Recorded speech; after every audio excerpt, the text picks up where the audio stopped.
agora a palestrante da noite, a primeira palestrante, que é a professora doutora Maeli Ferreira Holanda Ramos, né? A professora é doutora em Teoria e Pesquisa do Comportamento, Psicologia da Universidade Federal do Pará, realizou pós-doutorado pelo Programa de Pós-Graduação em Teoria e Pesquisa do Comportamento, Psicologia também na UFPA, mestre em Educação pela Universidade Federal do Maranhão, atualmente professora adjunta da Universidade Federal do Pará, vice-coordenadora do Programa de Pós-Graduação em Segurança Pública da Universidade, professora permanente do Programa de Pós-Graduação em Educação, também da Universidade Federal do Pará, orienta em nível de mestrado e doutorado, coordena Núcleo de Estudos Aplicados ao Comportamento da Universidade, foi vice-diretora da Faculdade de Educação do Instituto de Ciências da Educação da UFPA de 2017 a 2019 e desenvolve pesquisa relacionadas aos temas teoria social cognitiva, crenças individuais e coletivas de eficácia, satisfação no trabalho, satisfação com a vida, redes sociais e semânticas, engajamento moral e violência escolar. E a professora hoje vai discutir vai apresentar para nós o tema a pesquisa como instrumento de construção de uma prática educativa inovadora. Professora Maeli, é um prazer conhecê-la, embora virtualmente, né? E é um prazer tê-la conosco nesse momento, então eu passo a palavra para a senhora e o que a senhora precisa. Eu estou às ordens. Eu vou desligar o microfone para não dar microfonia e qualquer coisa que precisar, você pode me mandar pelo e-mail. Ok, boa noite a todos e a todas. Todos me escutam bem? Acredito que sim. Gostaria de começar aqui dizendo que estou encantada, completamente encantada com toda a organização, dedicação da comissão organizadora. É de fato muito bom estar participando desse momento e ver o empenho e o envolvimento de tantas pessoas, de tantas mãos, para que esse evento tenha sucesso. Então, já começo aqui demonstrando meu encantamento pela organização e a dedicação de vocês. Quero cumprimentar todos os professores, todos os docentes do mestrado em Educação da Universidade Estadual de Roraima, na pessoa da professora doutora Carmen Splotti. Cumprimentar a audiência, todos que nos escutam e nos veem, dos mais diferentes lugares que estão neste momento, a comissão organizadora, né, que está marcada aí pela Universidade Estadual de Roraima e também pelo Instituto Federal de Roraima. Quero cumprimentar os alunos da turma de 2019, em nome aqui da Joanita, que é com quem eu mais falei nos últimos dias, né? Mas também ao Adelson Pereira, que é o representante da turma, sintam-se abraçados e homenageados por mim também. Gostaria de, antes de mais nada, dizer que pode ser, viu, que eu dei algumas tossidas em algum momento, porque eu estou passando por um momento de virose, não é Covid, já tive Covid no início, logo assim que apareceu, mas até por uma fragilidade que ficou aí no meu pulmão, nos meus pulmões, eu tenho uma resistência não muito boa em relação à virose. Então, estou aqui, mas estou bem feliz de estar participando deste momento. Quero dizer, portanto, que é uma honra participar desta fala de abertura, dizer que este evento é um evento que vai trazer um debate assim, bastante interessante.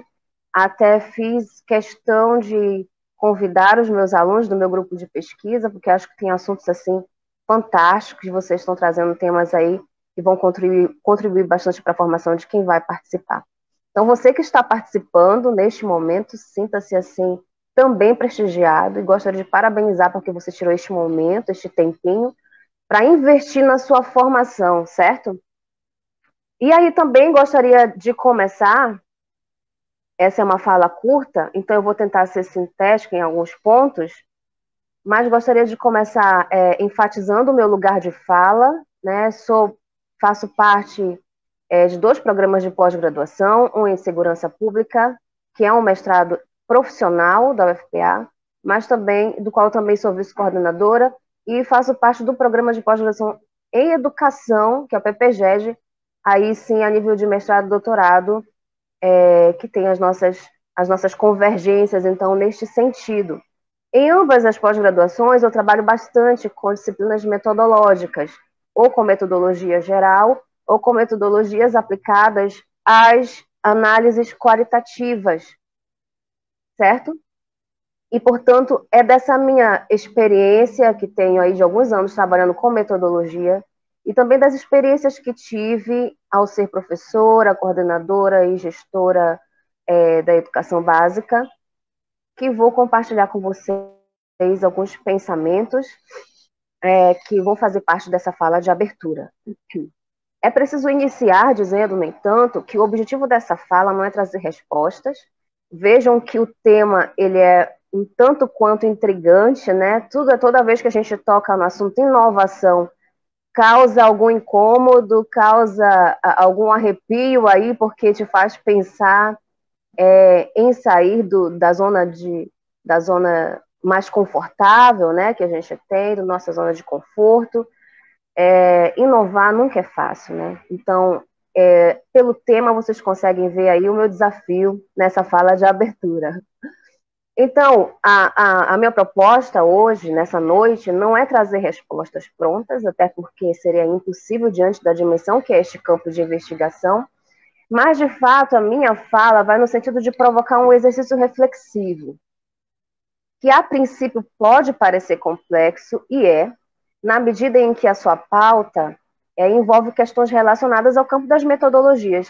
E eu uso o termo metodologias em plural de propósito, de forma proposital. Por quê? Porque este campo envolve inúmeras possibilidades metodológicas. Então, para tentar, é uma tentativa, nessa tentativa de representar essa multiplicidade de aplicabilidade e de abrangência desse campo, é que eu estou usando esse termo no plural. Portanto, é o primeiro desafio que eu tenho. O segundo desafio que eu tenho nessa fala é justamente a questão da inovação. Inovação, em qualquer que seja o contexto, é igualmente desafiador, pois me obriga o indivíduo, a pessoa, e a mim também, a desenvolver um processo metacognitivo bastante intenso. Afinal, para inovar, antes de mais nada, é preciso pensar diferente. E para pensar diferente, é preciso colocar em suspenso as nossas pré-noções, tal como diria Bachelard se ele estivesse aqui. Mas ele vai se fazer presente a partir de alguns trechos que eu vou compartilhar com vocês para a nossa reflexão dessa noite.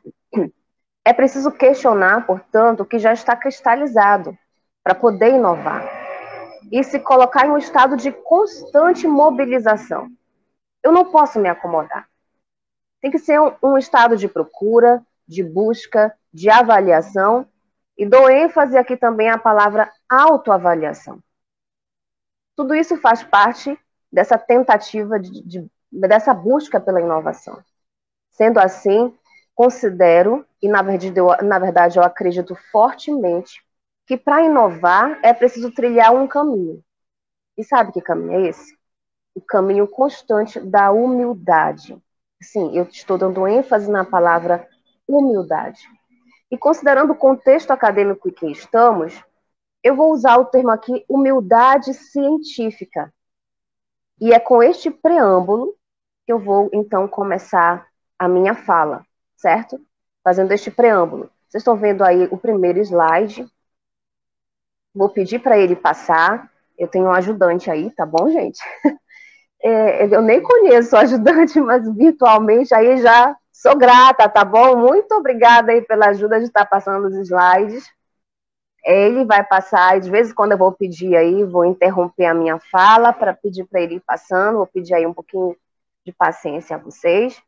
E aí tem o caminho da minha fala desta noite, tá bom? Primeiro a gente vai tentar aqui falar um pouco sobre algumas características do campo da educação, entendendo que existe uma multiplicidade muito grande de características, para a gente definir esse campo que é gigantesco, mas eu escolhi para a nossa reflexão 3 características que acho que elas vão nos ajudar a pensar em coisas importantes nesta noite. O outro ponto é a necessidade da inovação. A gente vai refletir sobre alguns pensamentos que vão nos ajudar a refletir sobre aspectos relacionados à necessidade de inovação. E, por fim, vamos também refletir sobre a pesquisa, sobre a necessidade dessa nossa pesquisa, das pesquisas que realizamos, voltarem para o campo de onde vieram originalmente, que é a escola. Certo? Pode passar. E aí vocês vão ver, no próximo slide, já entrando no primeiro campo, no primeiro ponto que nós vamos destacar e trabalhar nesta noite, que vão ser as características do campo. Pode passar mais uma vez, que eu escolhi uma imagem assim, que acho que ela representa, que acho que ela vai nos ajudar a pensar muito o primeiro ponto, que é entender o campo da educação como um campo multifacetado. E vou usar essa expressão campo multifacetado, talvez de uma maneira diferente do que você já tenha ouvido ou lido. E aí eu trouxe, então, a representação dessas faces, e ao contrário das faces que constituem o campo da educação, elas não têm marcas nem características, o que diverge bastante das faces que compõem o campo da educação, que são carregadas de significados, de marcas culturais, marcas históricas, e que dão, portanto, esse caráter diverso, rico, que é o nosso campo da educação. Pode passar. E aí, então, gente, pode passar mais um slide. E pode seguir também. Eu escolhi 3 características para a gente começar aqui a nossa conversa. Primeiro, entender esse campo da educação como um campo multifacetado, entendê-lo como interdisciplinar, que para a gente não é novidade, tendo em vista que quando a gente já está ali na formação inicial, enquanto professores, a gente lê muito, ouve muito sobre a questão da interdisciplinaridade. Existe uma relação a isso, mas não é o foco da nossa reflexão de hoje.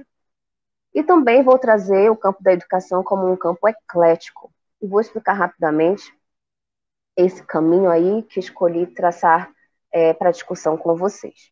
Então, vamos ao multifacetado. Primeiro ao multifacetado. Pode passar. Esse campo que considero multifacetado, para representar essa característica, eu trouxe essa imagem aí. Eu não sei quantos de vocês já ouviram falar por essa imagem de rede de relações, redes sociais.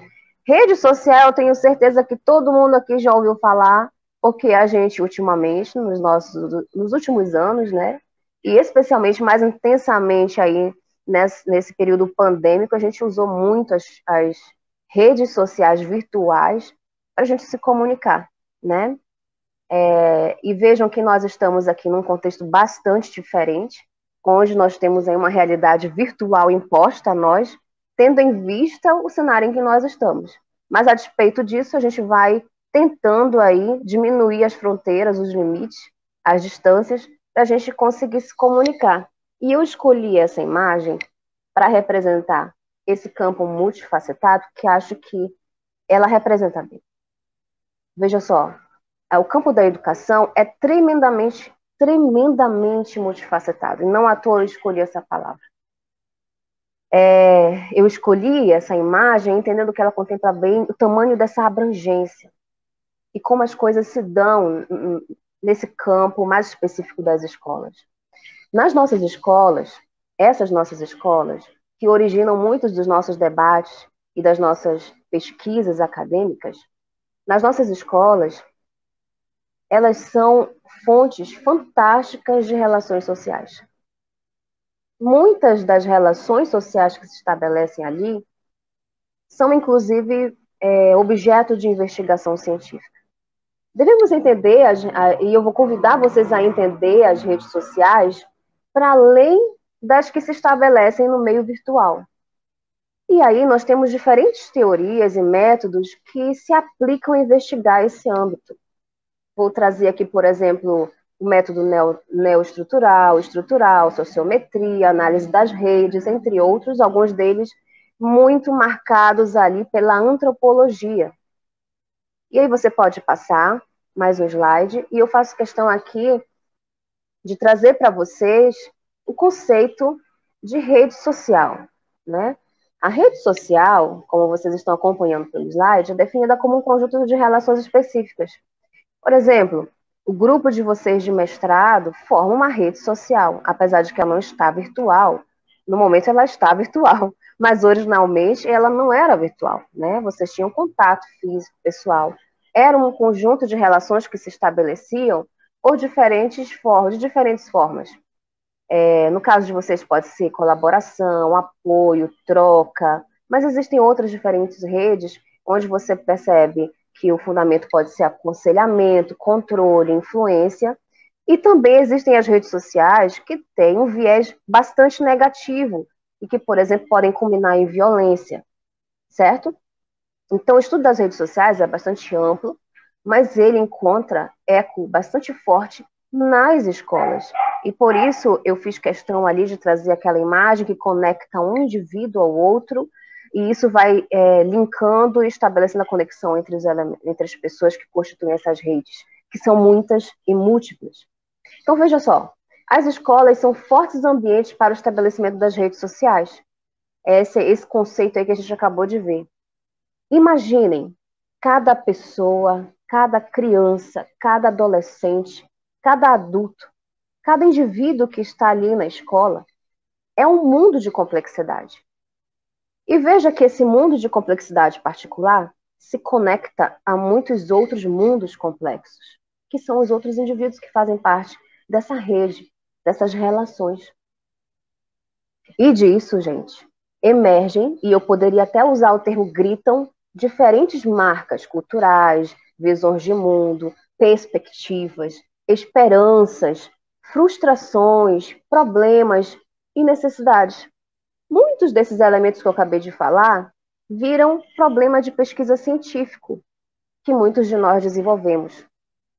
É neste sentido que eu estou dizendo hoje que este campo é multifacetado, porque a gente encontra outras formas de entender o campo da educação como multifacetado.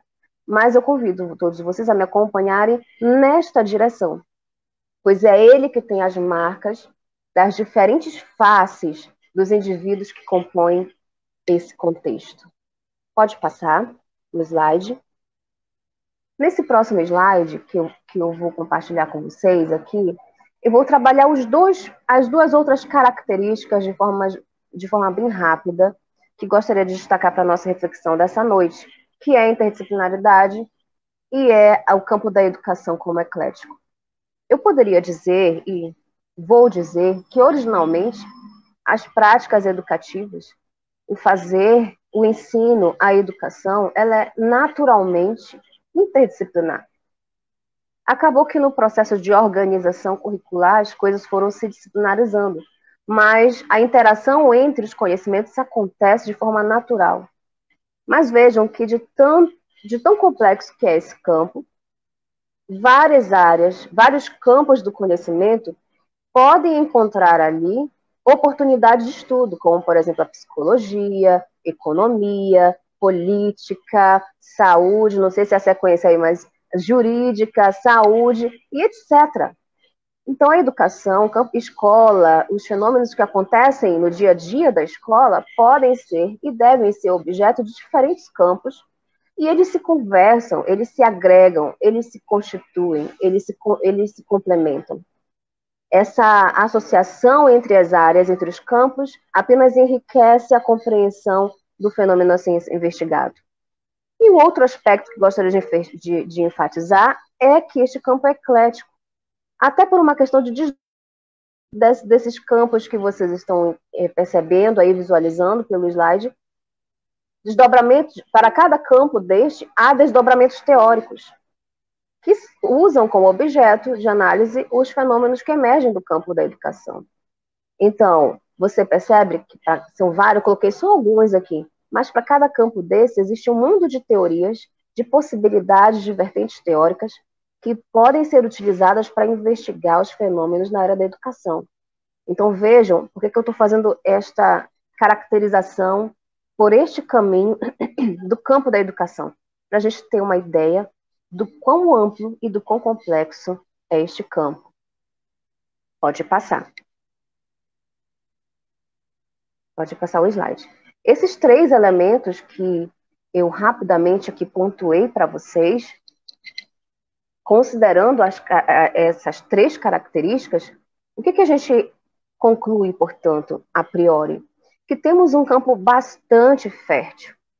Imaginem o tanto de temáticas, o tanto de problemas de pesquisa que vão emergindo de tudo isso que a gente acabou de ver, de ouvir e de ver. Então, é um campo bastante fértil no que diz respeito às possibilidades de investigação científica.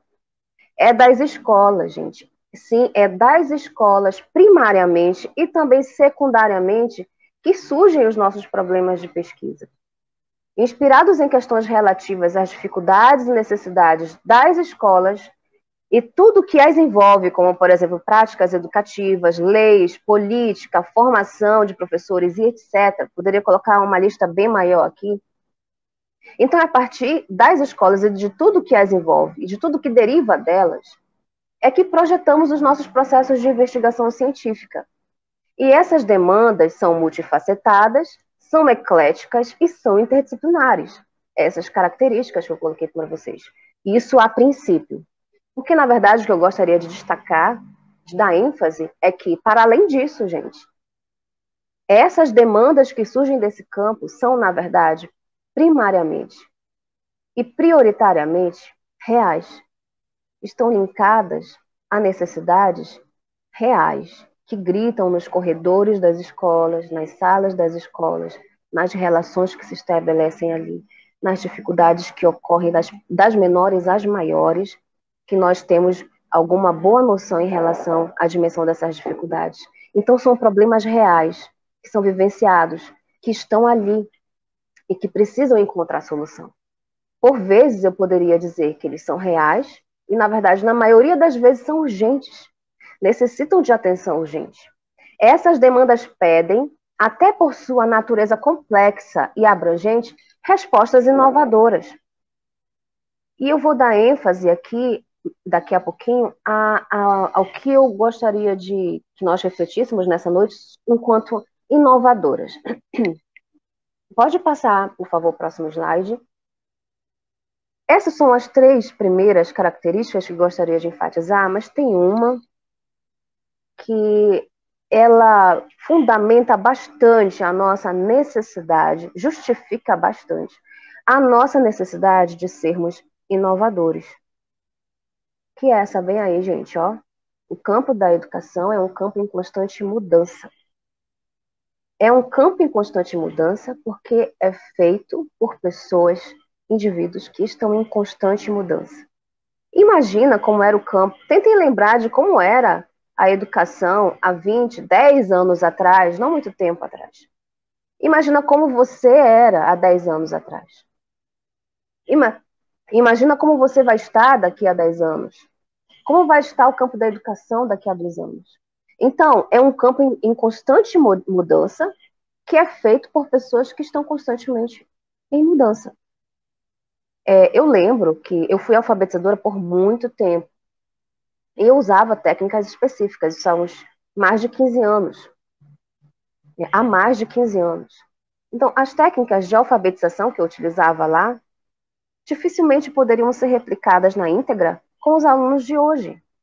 Então, a escola mudou, os alunos mudaram, os professores mudaram, tiveram que mudar, apesar de que o tempo em que eles se formaram tinha uma outra configuração.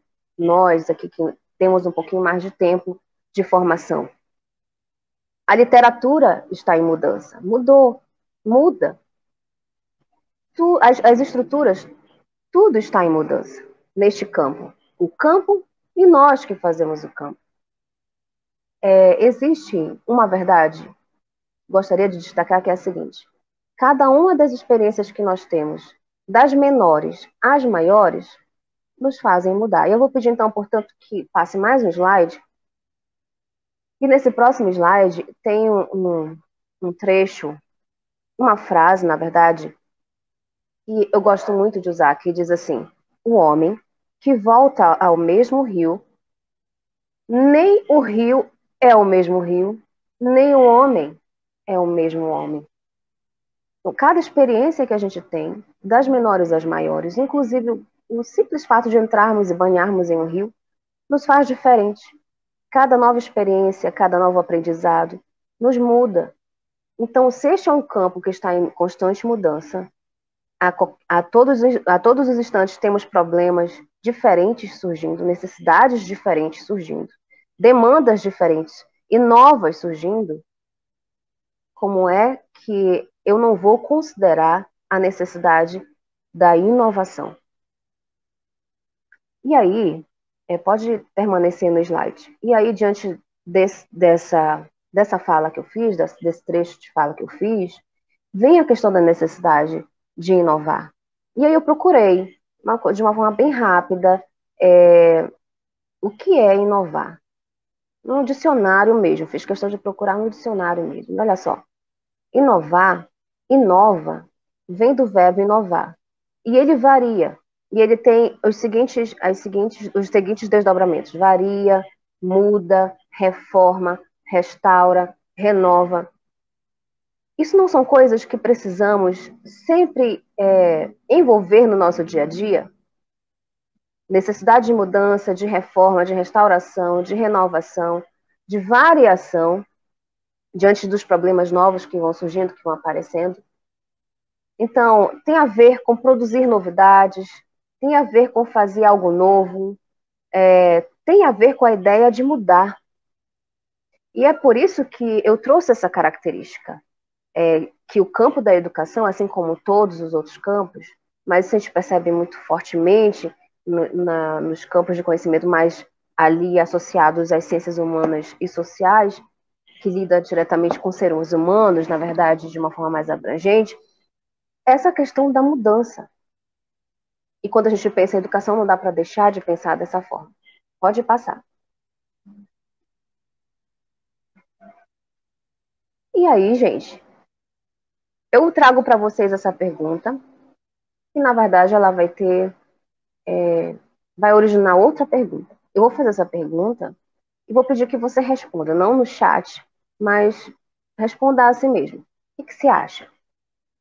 Por que estamos fazendo pesquisa no campo da educação? Qual é a finalidade da gente estar fazendo pesquisa no campo da educação? Essa é a primeira pergunta. E um desdobramento dessa primeira pergunta é a seguinte, e essa é bem pessoal, tá bom? A pergunta é: por que você está realizando a pesquisa que você está realizando? Qual é a sua motivação?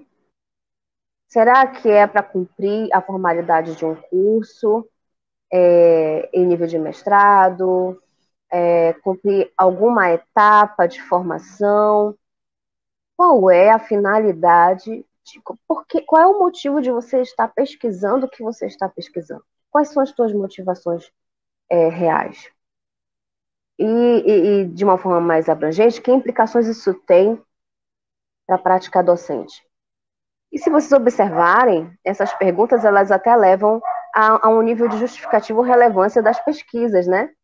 Que precisam ter uma relevância prática institucional, que é esse retorno ao campo de origem, que são as escolas, as instituições educacionais. Feita essa pausa para essa pergunta, a gente vai seguir. Pode passar.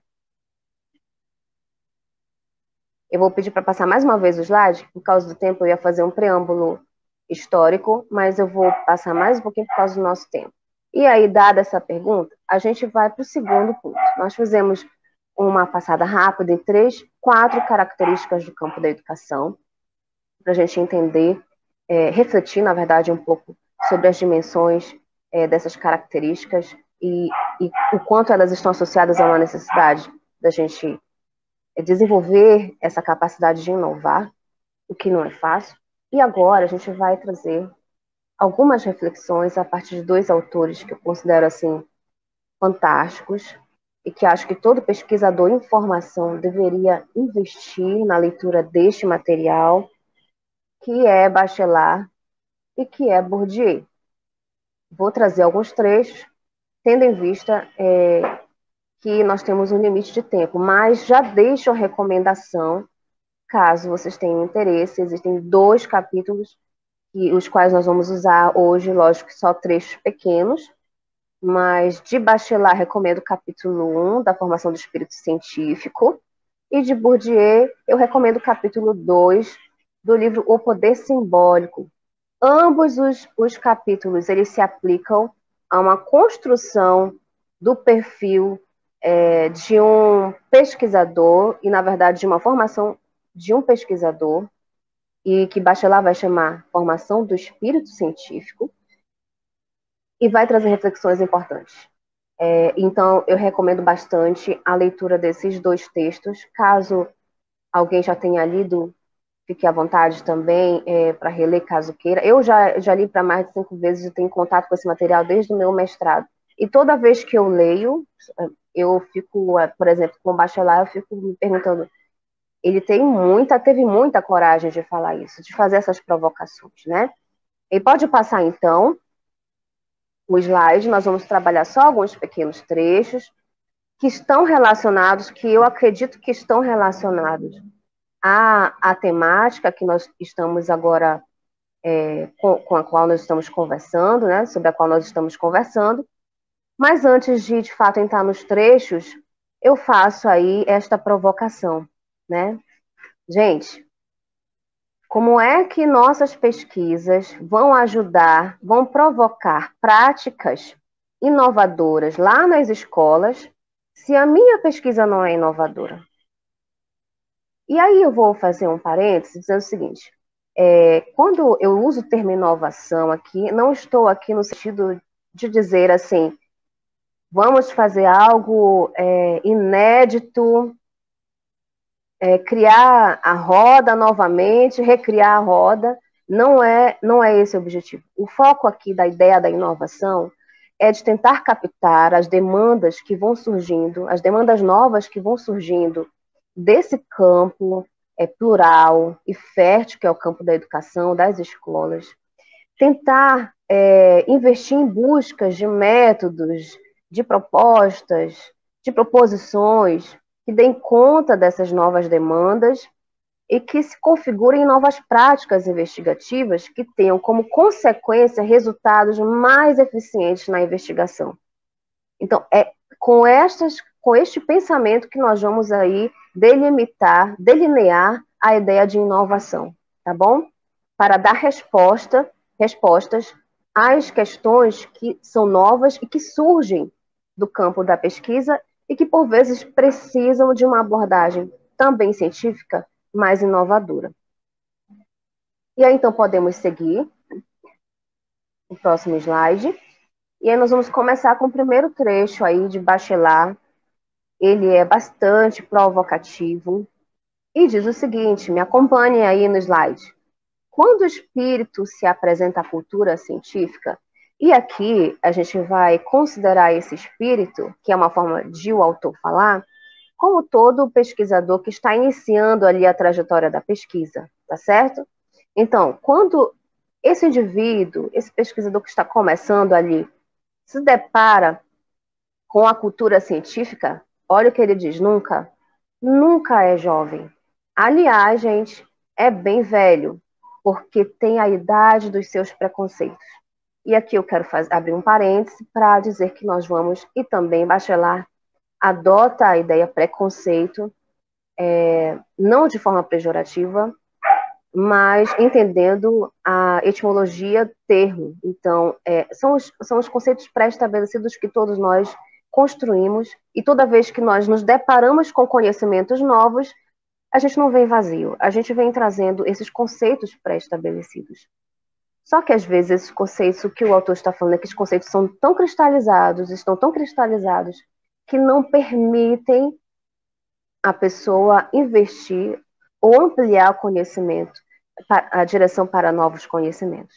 É neste sentido, então, que está posto aí a questão dos preconceitos, né?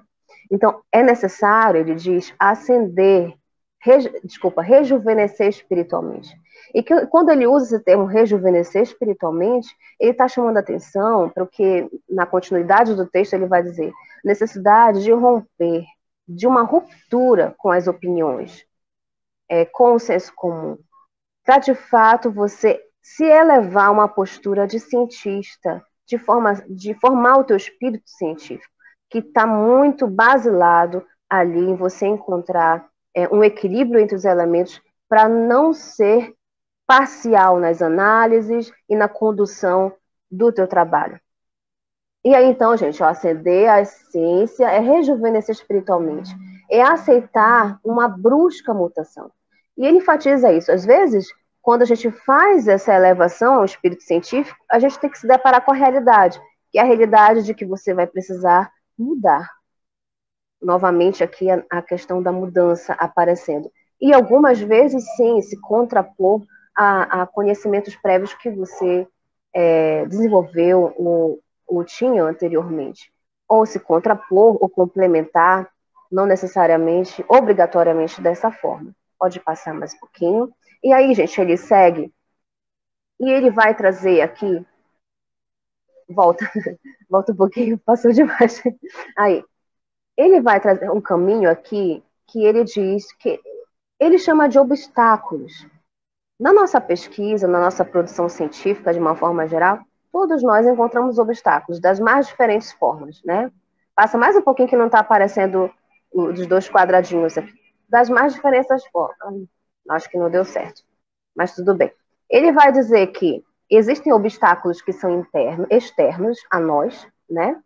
E ele dá exemplo, por exemplo, da complexidade de cada fenômeno.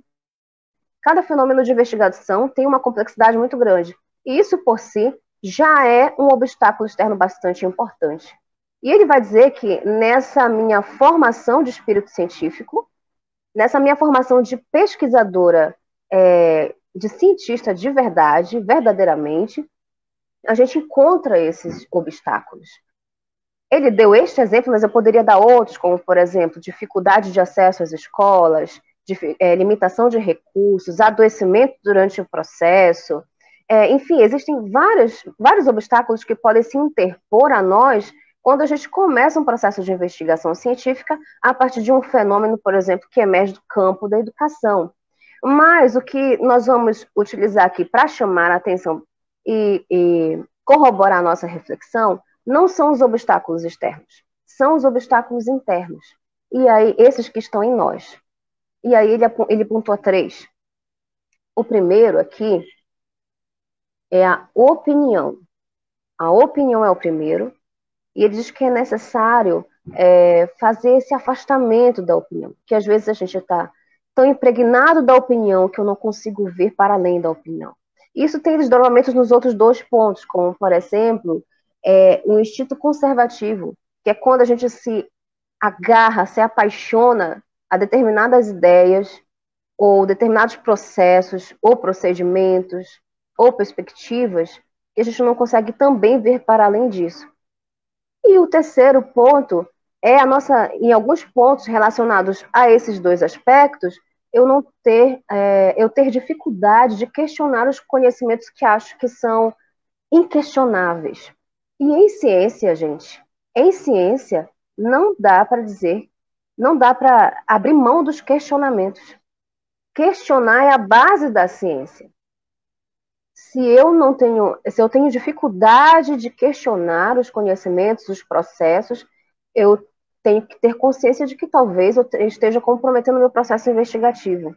Então, esses 3 elementos que eles estão relacionados, Bachelard vai dizer que isso dificulta, impede, na verdade, que eu consiga formar o meu espírito científico.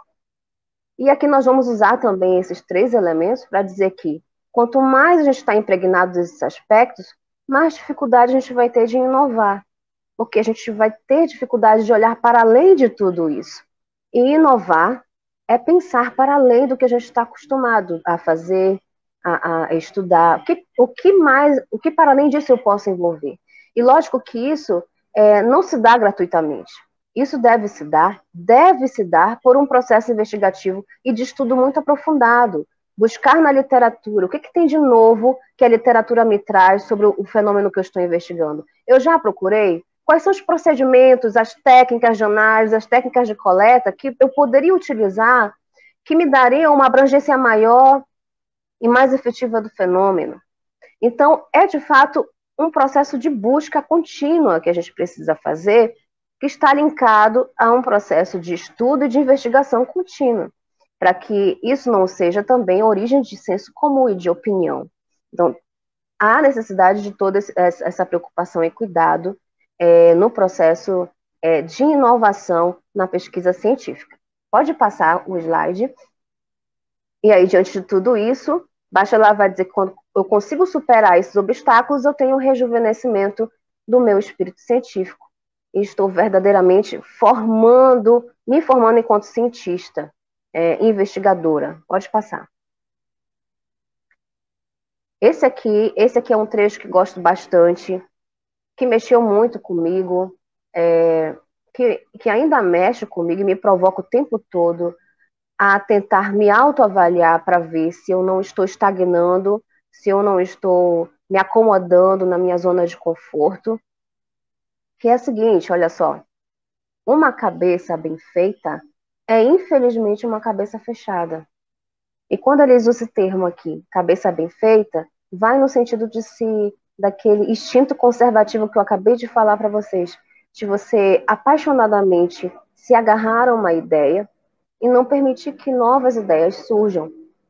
Então, Bachelard vai chamar atenção para isso. Se eu me agarro a isso e não permito que haja uma renovação, eu estou com a minha cabeça fechada. E isso me lembra muito aquela experiência do copo, do copo da água, que todos vocês já devem ter ouvido falar. Um copo cheio, se você derrama água nele, ele transborda. Se ele está pela metade ou quase cheio, você coloca água nova nele, ele renova a água que está ali. Então, é necessário abrir espaço sempre para o novo, para não estar na concepção que Bachelard chama a atenção, com a cabeça bem feita, no sentido de fechada. Pode passar. E aí, gente, ele continua com esses dois pontos aí. Olha só. Sair da contemplação do mesmo. Vamos inovar? Para inovar, o que a gente tem que fazer? Saia da contemplação do mesmo. Às vezes a gente passa muito tempo contemplando a mesma ideia, os mesmos processos. Vamos tentar sair da contemplação do mesmo. É uma provocação, de fato, que não é fácil. Isso é um desafio para qualquer pesquisador, né? Sair da contemplação do mesmo para buscar o outro. E aí ele usa um termo, dialetizar a experiência. E veja, toda experiência tem movimento. Mas, às vezes, estamos contemplando tanto o mesmo, que mesmo essa experiência que é cheia de movimento, fica estática, naquele ponto específico, né? E você perde a oportunidade de alcançar novos pontos de investigação. E diz mais, toda a cultura científica deve começar, e ele diz que ele vai explicar mais sobre isso, de fato, no capítulo e no livro ele fala mais sobre isso, ele diz que deve começar por uma catarse. Quando ele usa o termo catarse, ele associa esse termo a uma limpeza. A gente sempre tem que estar fazendo uma limpeza, uma higiene intelectual e afetiva, para a gente não correr o risco de se encontrar aprisionado a ideias. O que tudo isso me impede bastante, me limita muito na minha capacidade de inovar, de buscar novas alternativas, de dar conta das temáticas emergentes que vão surgindo aí no campo da educação. Pode passar. E aí nós vamos fazer uma brincadeirinha, gente. Eu estou até aqui com o meu Facebook aberto para eu ver os comentários de vocês, e eu vou perguntar para vocês, me digam aí, o que vocês veem nessa imagem que está projetada aí? Digam para mim. Podem colocar aí no chat, fiquem à vontade. O que vocês veem aí nessa imagem? Isso é uma ilusão de ótica, né? Só para a gente fazer uma aplicação, a partir de tudo isso que a gente está falando aqui, o que vocês veem nessa imagem? Então, eu já vou acelerando por causa do meu tempo. Então, vejam aí. Tem gente que viu uma árvore torta. Tem gente que viu um casal ali contemplando, né, o horizonte, essa visão tão bonita. E tem gente que viu um bebê. Não sei se você está conseguindo ver o bebê. Espero que você esteja. Tem um bebê bem grande aí, eu confesso que a primeira e a segunda e a terceira vez que eu olhei essa imagem, eu não achei o bebê, mas depois foram mostrando para mim, assim, e eu consegui ver o bebê. Então, se você não vê o bebê, não se preocupe, um dia você vai ver.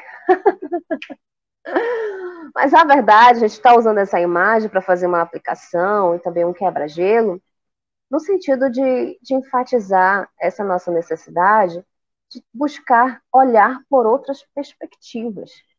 Talvez em uma outra perspectiva eu encontre alternativas, inclusive, que vão me dar respostas mais eficientes para os problemas que eu vou levantar. Pode passar a imagem. Pode passar o slide e essa imagem também pode passar, por causa do nosso tempo. Ok? E aí, eu já vou caminhando para o encerramento aqui da minha fala, para trazer, pode passar essa imagem também, para trazer aqui algumas ideias agora de Bourdieu. Bourdieu ele fala o seguinte, no começo desse capítulo 2 do Poder Simbólico, ele traz algo que é bastante consolador. Ele diz o seguinte, gente, fazer pesquisa não é fácil. Quero dizer a vocês que se você vai fazer pesquisa, você vai encontrar muita dificuldade, das mais diferentes possíveis. E ele usa essa expressão aí, ó, gente, ó, consola a gente, né? Não, se Bourdieu falou isso, quem sou eu para não falar? Olha o que ele diz. Nada é mais universal e universalizável do que as dificuldades. Ele fala isso aplicado ao campo da pesquisa. E é verdade, não é fácil fazer pesquisa. E no campo da educação, é muito mais, né? A gente tem uma subjetividade e uma complexidade e uma abrangência gigantesca. Então, não é fácil fazer pesquisa. Agora, multiplica bastante isso, potencializa bastante isso quando a gente fala de pesquisa inovadora. Porque se você vai investir numa pesquisa inovadora, isso vai demandar de você mais tempo de estudo, de investigação e de preparação, né?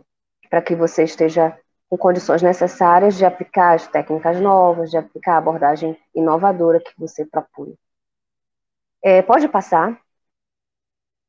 E aí, neste capítulo em especial de Bourdieu, ele faz um caminho que é uma crítica ao campo acadêmico. E mais especificamente ao modus operandi que se estabelece nesse campo acadêmico. E como o modus operandi, ele define da seguinte forma: é um modo de produção científica que supõe uma forma de percepção, um conjunto de princípios, de visão de mundo, de divisão de tarefas. Então, é uma produção científica, é essa forma, esse padrão, esse jeito de fazer ciência que vai se consagrando historicamente. A única maneira de o adquirir, ele diz, é observando, vendo a prática, a modelação, já estou trazendo psicologia aqui, adiantando psicologia, observar a prática e replicar essa prática. E de tanto que a gente vê determinadas práticas se estabelecendo, a gente acaba indo replicando, e elas vão se consolidando de tal forma que acabam se tornando normas que foram impostas, mas que, na verdade, não deveriam ser normas. E ele diz mais, isso tudo está pautado no hábitos acadêmicos que se estabelece nesse campo acadêmico, né? E ele diz por hábitos científicos, ele diz o que é o seguinte, é uma regra feita pelo homem, ou melhor, um modus operandi científico, que funciona no estado prático, que é esse fazer científico do dia a dia, das normas da ciência. Simplificando a história, é uma espécie de sentido do jogo científico. É a forma como a coisa se acostuma a ser feita. E, gente, Bourdieu vai provocar todo mundo dizendo o seguinte, é neste contexto onde todo mundo se acostuma a fazer as coisas da mesma forma, ou grande parte das pessoas se acostuma a fazer as coisas da mesma forma, é como se fossem modas que se estabelecessem no campo científico. É neste sentido que algumas ideias e modos de fazer ficam facilmente cristalizados e até diria normatizados, de tal forma e com tanta força que você pensar para além disso não é bem visto, não é bem visto. Isso ele critica bastante, porque ele diz que tudo isso é imposto por uma rigidez que não deveria ocorrer, acontecer no campo acadêmico. E é a partir daí que ele diz o que está aí no trecho de vocês, que vocês estão vendo aí no slide, acompanhando aí no slide. Ele provoca todo mundo falando assim: em suma, a pesquisa, é uma coisa demasiado séria e demasiado difícil para se poder tomar a liberdade de confundir com rigidez. E olha só o que ele diz: essa rigidez é o contrário da inteligência. E diz mais, é o contrário da invenção. E a gente vai pegar aqui a palavra invenção e poderia muito bem aplicar a palavra inovação.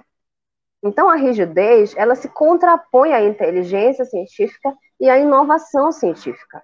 Ao contrário da rigidez, o que deveria haver, o que deve haver é rigor científico. São coisas diferentes. A rigidez, algo que é muito rígido, se você tentar movimentar, é até arriscado quebrar. Então, não te dá possibilidade de movimento. Olha mais o que ele diz aqui. Apetecia-me dizer, é proibido proibir, ou livrai-nos dos cães de guarda metodológico. Então, ele prega aqui, já finalizando nesta parte, ele prega aqui a necessidade de liberdade para você desenvolver pesquisas científicas. Mas que, à medida que você tem essa liberdade, ele chama isso de bom senso, você também deve investir na mesma medida em rigor científico, em vigilância, para garantir que as condições das técnicas que você vai utilizar, sejam elas as mais diferentes que você vai utilizar, elas tenham as condições necessárias para que a sua pesquisa seja feita a contento e com eficácia. Inclusive, ele propõe lá a trabalhar com técnicas metodológicas de análise, neste capítulo, quem vai ler vai ver, com duas técnicas de análise que na época ele se entendia como contrapostas, mas que ele defendia que não deveria ser assim, que elas casadas, elas dariam mais possibilidade de abrangência de investigação. Diante deste contexto, né, desses trechos que nós trabalhamos, eu vou para o terceiro e último ponto dessa noite, da minha fala, na verdade, e ele é bem rápido, vocês vão perceber que ele é bem rápido. Pode passar o slide, que é o seguinte, gente, olha, não adianta nada disso que eu falei, nada do que a gente conversou até agora, com o que a gente discutiu até agora, se nossas pesquisas não voltarem para as escolas. A minha pesquisa no meu mestrado, no meu doutorado, no meu IC, que está no meu relatório, seja qual for o nível em que você esteja atuando, está linda a minha pesquisa, fantástica, encontrei resultados maravilhosos. Se eu não voltar com esses resultados para as escolas, de que maneira a minha pesquisa vai ajudar para que as práticas que estão lá se tornem mais inovadoras e deem conta das demandas recentes que estão surgindo neste campo? Então, de lá do campo da educação, emergiram todos os meus problemas que eu vou investigar aqui no campo científico, mas eu concluí a minha pesquisa, ela fica apenas para os meus pares acadêmicos, não retorna para o campo de onde veio, e, portanto, não dá conta de cumprir um princípio básico dela, que é de contribuir para a prática. Como eu falei para vocês no início, eu faço parte de um programa de pós-graduação em segurança pública, que ele é profissional. E lá, a gente estabeleceu que é obrigatório, para além da dissertação toda que o aluno faz, ele desenvolver um produto, que é um retorno de tudo que ele fez em relação aos resultados de pesquisa para o contexto que ele investigou. Então, ele precisa apresentar um produto. Nós, do campo da educação, precisamos fazer chegar nas escolas os achados científicos que estamos encontrando. Senão, para que estamos pesquisando? Qual a finalidade? O que estamos fazendo com os resultados das nossas pesquisas?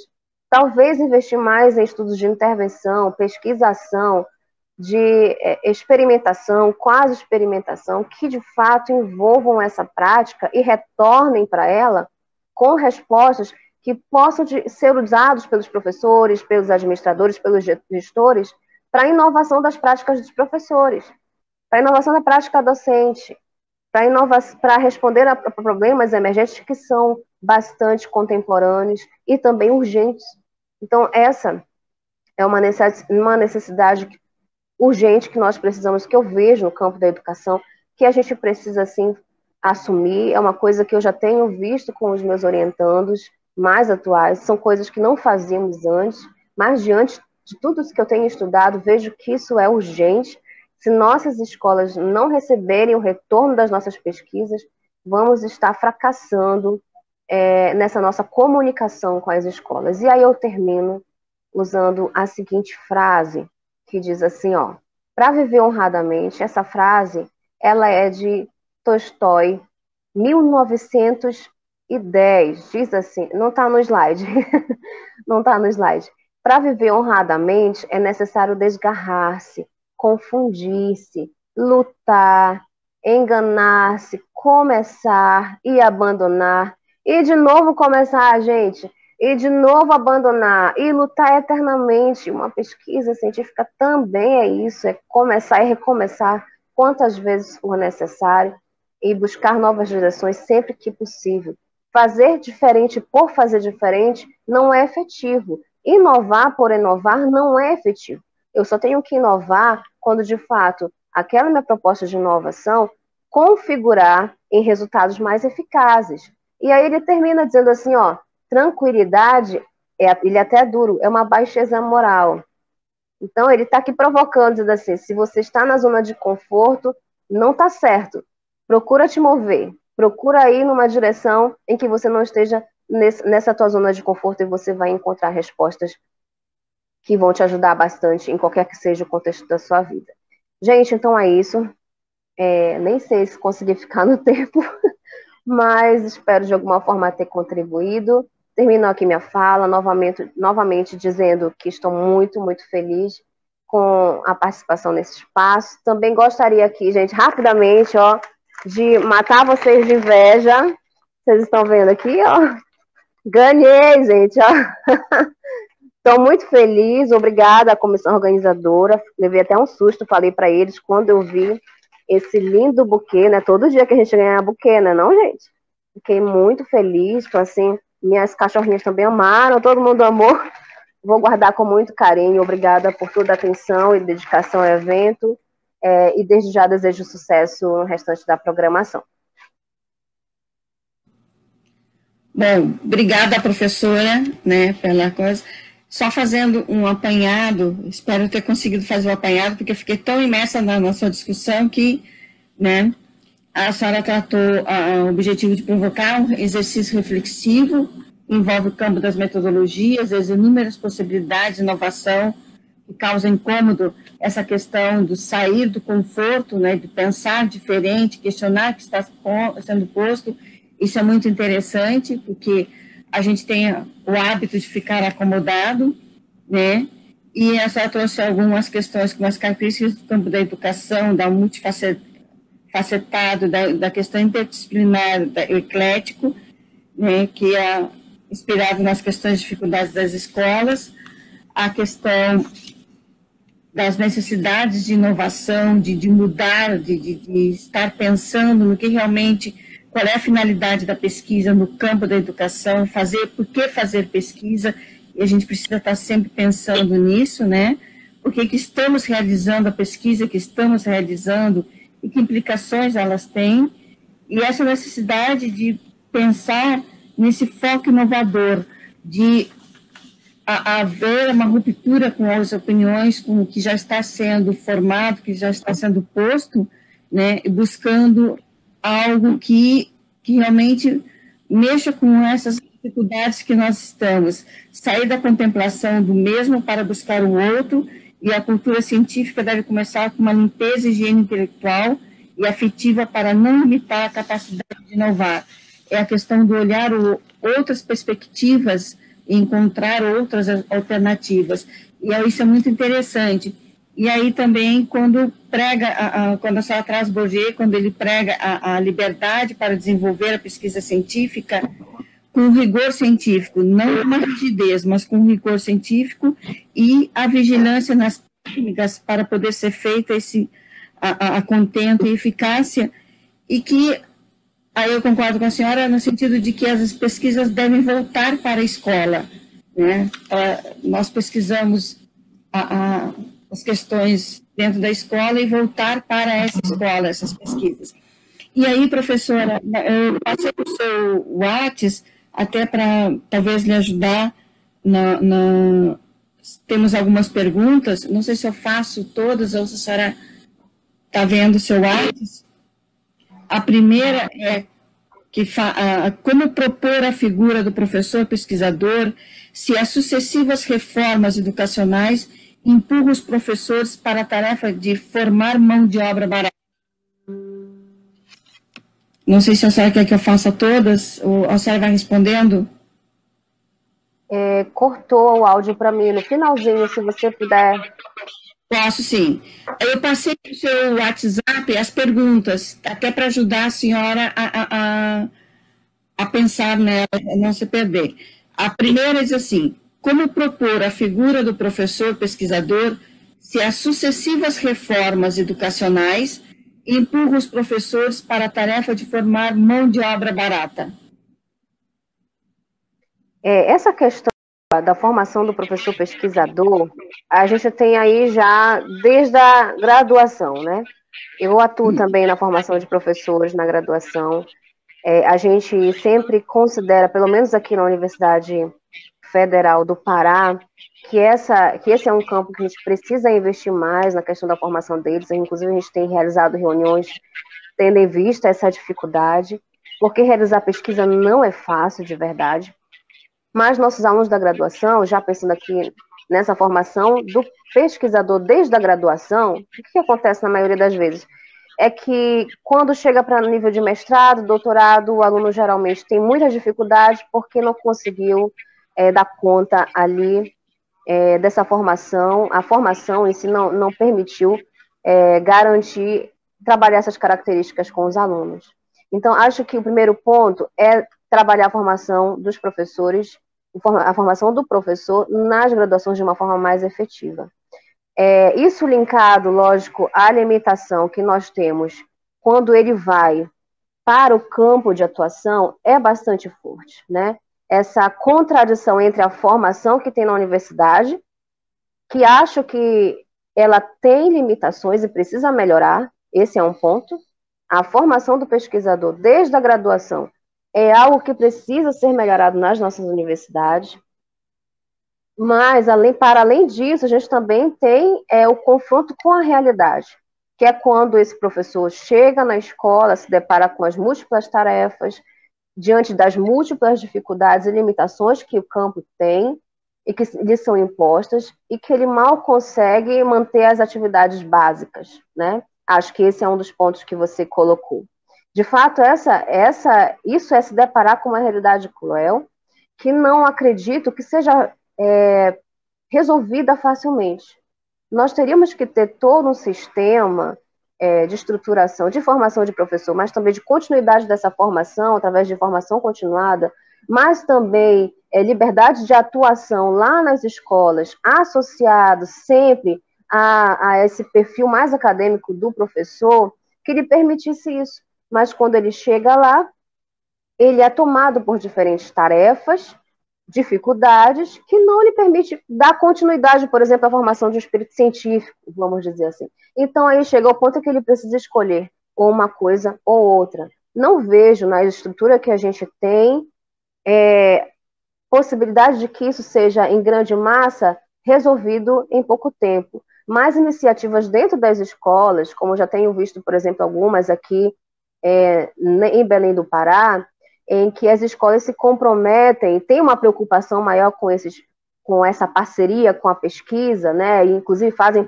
parceria com a Universidade Federal, estão em contato ali com professores, em que algumas das escolas, por iniciativa própria, né? Não por incentivo do sistema, vamos chamar assim, por iniciativa própria, se dedicam a investir nisso, a aproximar os seus professores das formações continuadas, das pesquisas que realizamos, e aí constituem parcerias. Mas isso acaba sendo uma iniciativa muito mais das escolas em si do que do sistema que lhe põe outras regras. E aí isso deveria ser pensado de uma forma mais sistêmica, e aí eu penso que isso deve ser fruto de lutas, de busca e de provocações que nós do campo da educação podemos fazer ao longo do tempo. Mas não vejo uma saída rápida para isso diante do contexto que nós temos no momento. Bom, aí agora eu tenho um comentário e uma pergunta. Né? Um professor diz que o método científico pressupõe o abandono das certezas construídas. Aí a dificuldade de ser edificado numa nova postura investigativa e inovadora. E aí ele pergunta, de certa forma, a senhora está dizendo que a metodologia de uma pesquisa científica pode engessar a própria pesquisa e, dessa forma, dificultar a inovação?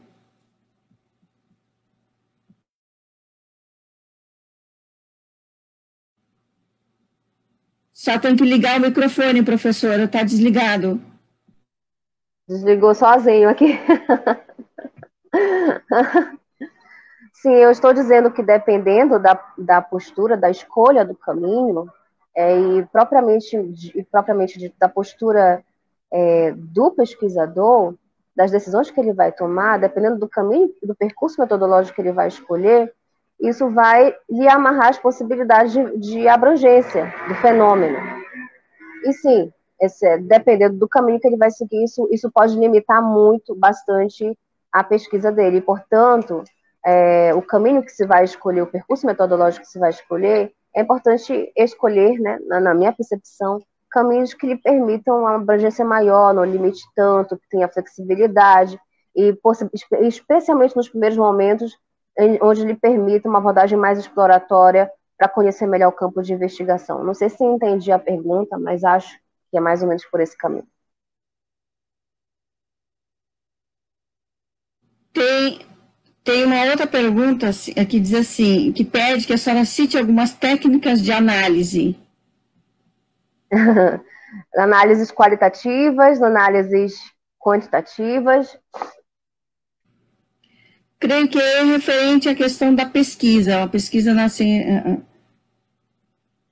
Não sei, aquela porque, não se refere... esse campo de investigação, o campo das metodologias é bastante amplo, né? Para cada vertente teórica, você tem diferentes formas de fazer, de escolher as análises. De forma mais prática e operacional, dependendo da natureza do seu estudo, do fenômeno investigado, você pode ter possibilidades de análise. Por exemplo, eu trabalho bastante com métodos quantitativos e qualitativos, porque eu venho, lógico, da área como vocês já perceberam, da área mais da psicologia, doutorado e pós-doutorado. Então, eu acabo trabalhando com técnicas que mesclem as duas abordagens, quant e qualitativa, porque entendo que, na medida do possível, essa conversa permite uma multiplicidade maior de oportunidades de trabalhar o fenômeno.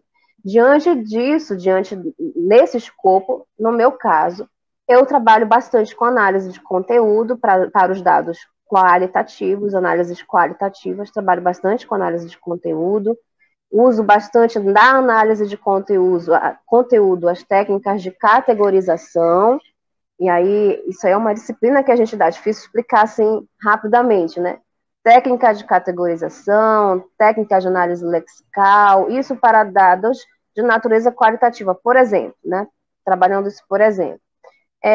Para dados quantitativos, a gente está falando aqui de análise de dados, técnicas de análise, né? Não de coleta, nem outras formas de percurso metodológico. Então, em termos de análise de dados quantitativos, eu trabalho geralmente com análise fatorial, análise de correspondência, medidas de tendência central básica, como média, desvio padrão, moda, e assim por diante. Também já trabalhei com análise de regressão, mas tudo isso demanda bastante estudo, e teria que ter um tempo importante aí para poder explicar cada técnica dessa, que são bastante complexas. Mas a título de exemplo, por exemplo, eu trabalho com essas técnicas. Obrigada, professora. Tá? Foi muito interessante as suas colocações. E aí, já está me dizendo que o tempo já está indo. Deixo para a senhora complementar. Agradeço de antemão a sua participação, né? Como eu já disse, foi um prazer conhecê-la, mesmo que virtualmente, né? E foi muito interessante as suas colocações. Aí eu deixo para a senhora fazer as suas últimas colocações. Eu quero novamente aqui cumprimentar a todos, dizer que estou muito feliz, fiquei muito feliz com todo o carinho e atenção que eu recebi desde o começo da organização do evento. Você sabe, até elogiei bastante vocês aqui com os meus pares, com os meus alunos, e fiquei bastante empolgada em poder participar, entendendo que há um compromisso tão grande em fazer um evento como esse com qualidade. Então, acho que vocês vão ter aí momentos fantásticos e para cada um que está participando, aproveite, que com certeza vai ser uma oportunidade de formação e de crescimento bastante eficaz. Então, novamente, muito obrigada pelo carinho, tá bom, gente? Quero parabenizar também a coordenação por dar essa oportunidade aos alunos. Nós já tivemos uma experiência dessa aqui na nossa universidade, nosso programa, e foi fantástico. Os alunos se engajaram também, e isso trouxe aí contribuições muito boas para a formação dos alunos. E já estamos pensando aí, infelizmente a gente teve esse cenário pandêmico, mas já ficou engatilhado aí uma provocação para um segundo encontro, e acho que também vai ser o caso de vocês. Então, parabéns, gente, pelo envolvimento e sucesso aí no restante do evento. Obrigada, professora. Adelso. Bom, nós então agradecemos mais uma vez a professora Maeli Holanda por sua gentil colaboração. A sua fala foi muito propositiva para nossas reflexões, para nós que estamos nesse momento já final de construção das nossas pesquisas, de aplicação de pesquisa e de escrita. Foi muito interessante, professora Maeli, sua contribuição. Muito obrigado mais uma vez, em nome de todos os alunos da nossa turma, em nome do programa, em nome de todos os professores do nosso mestrado, em nome da Universidade Estadual de Roraima. Foi um prazer. E eu lhe faço um desafio. Assista a nossa palestra, a nossa mesa redonda de encerramento na quinta-feira, porque nós vamos provocar os representantes da reitoria das 3 universidades federais aqui de Roraima, para nós pensarmos como é que nós conseguimos articular para a gente trazer um doutorado em educação para cá, para Roraima. E, de repente, uma parceria com a Universidade Federal do Pará é de suma importância. Então, eu lhe convido para assistir e contribuir.